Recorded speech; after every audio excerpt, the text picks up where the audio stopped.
Hello నమస్తే welcome to RVR TV. దేశంలో 5 రాష్ట్రాల అసెంబ్లీ ఎన్నికలతో కోట్లాది మంది పెట్రోల్, డీజిల్ ధరల పెంపు నుంచి తాత్కాలికంగా గట్టెక్కారు.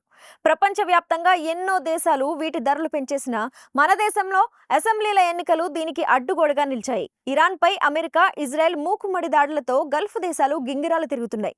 ప్రతినిత్యం ముడి చమురు, ఎల్పీజీ, ఇతర సరుకుల రవాణాతో సందడి చేసే హర్మూజ్ జలసంధి స్తంభించిపోయింది. పెట్రోలియం దిగుమతుల కొరతతో అన్ని దేశాలు పెట్రోల్, డీజిల్ ధరలను పెంచేశాయి. అయితే ఈ ధరల ప్రత్యక్ష పెంపు భారం నుంచి ఇప్పటిదాకా తప్పించుకున్నది ఒక్క భారతీయులే అంటే ఆశ్చర్యంగానే ఉండొచ్చు. కానీ ఇది నిజం.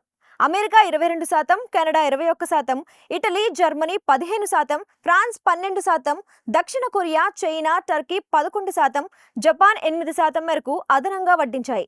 కానీ యుద్ధం ప్రారంభమై 16 రోజులు గడిచినా ఇప్పటిదాకా భారత ప్రభుత్వం పెట్రోల్, డీజిల్ ధరల పెంపు జోలికి పోలేదు. అయితే ఎల్పీజీ, డొమెస్టిక్ సిలిండర్ల ధరలను మాత్రం ఈ నెలలోనే 60 రూపాయల మేరకు పెంచింది. కానీ ఇప్పటిదాకా పెట్రోలియం ఉత్పత్తుల ధరల జోలికి మాత్రం పోలేదు. యుద్ధం మరికొన్ని రోజులు కొనసాగే అవకాశాలున్న నేపథ్యంలో అసెంబ్లీ ఎన్నికలు ముగిశాక ధరాగుతం తప్పదేమో. మరిన్ని ఇలాంటి కరెంట్ అప్డేట్స్ కోసం చూస్తూనే ఉండండి ఆర్వీఆర్ టీవీని. లైక్ చేయండి, షేర్ చేయండి, సబ్స్క్రైబ్ చేసుకోండి.